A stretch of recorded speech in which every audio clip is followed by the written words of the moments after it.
Halo teman-teman, sudah pernahkah lihat berapa banyak sampah yang ada di sekeliling kamu? Mungkin kamu pernah mendengar nih bahwa sampah plastik sekali pakai saat ini masih menjadi masalah lingkungan yang dihadapi hampir seluruh negara di dunia, termasuk Indonesia.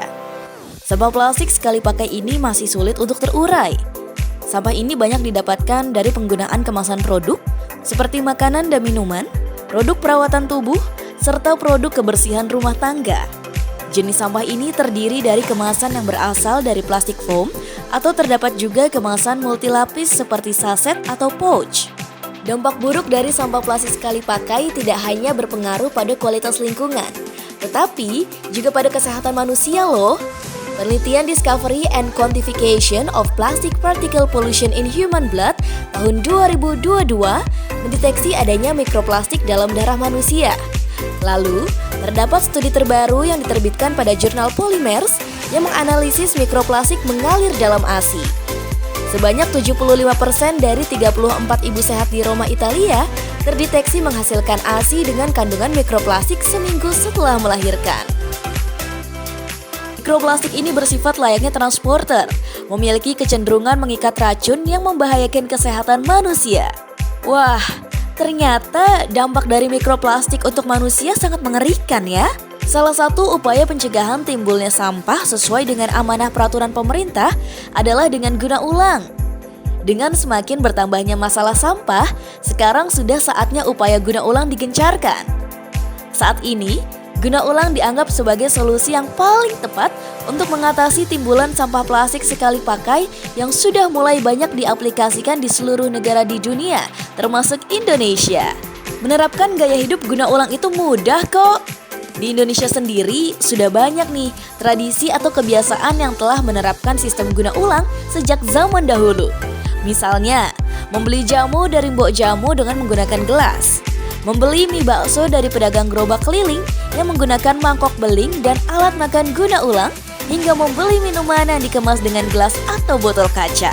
Ada 4 model guna ulang yang bisa kita terapkan dalam kehidupan sehari-hari, yaitu 1. Pengisian ulang di rumah atau refill at home. 2. Pengisian ulang saat berpergian, refill on the go. 3. Pengembalian dari rumah, return from home. Dan 4.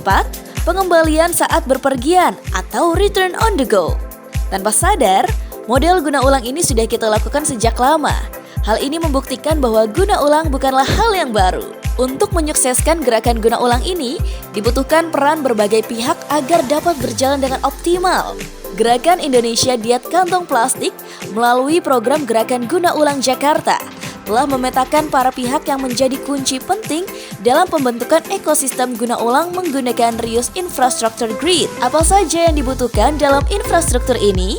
Manufaktur atau industri produk kebutuhan sehari-hari dapat menyediakan dan menjual produk dalam kemasan guna ulang yang dapat disediakan secara mandiri maupun dengan jasa bisnis rintisan guna ulang.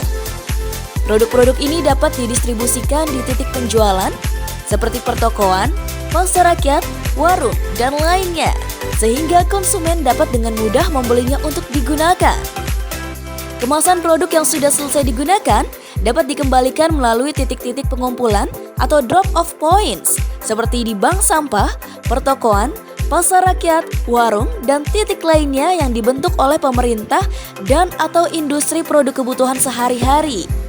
Konsumen juga dapat mengembalikan kemasan produk itu sendiri atau menggunakan jasa penjemputan yang disediakan oleh pemerintah dan atau oleh industri produk kebutuhan sehari-hari, sehingga dapat meminimalisir emisi karbon dari proses transportasi. Kemasan produk yang telah dikumpulkan akan dicuci dan disterilkan kembali sebelum diisi ulang oleh industri produk kebutuhan sehari-hari dan atau jasa dari bisnis rintisan guna ulang. Pengisian kembali ini dilakukan sesuai dengan standar kebersihan yang berlaku. Produk dapat didistribusikan kembali di titik penjualan dan mengulang proses yang sebelumnya sudah dilakukan. Jika infrastruktur ini dapat terwujud dan dijalankan dengan optimal, maka ekosistem guna ulang dapat dibangun sehingga kita bisa mengurangi ketergantungan konsumsi yang menghasilkan sampah bertumpuk.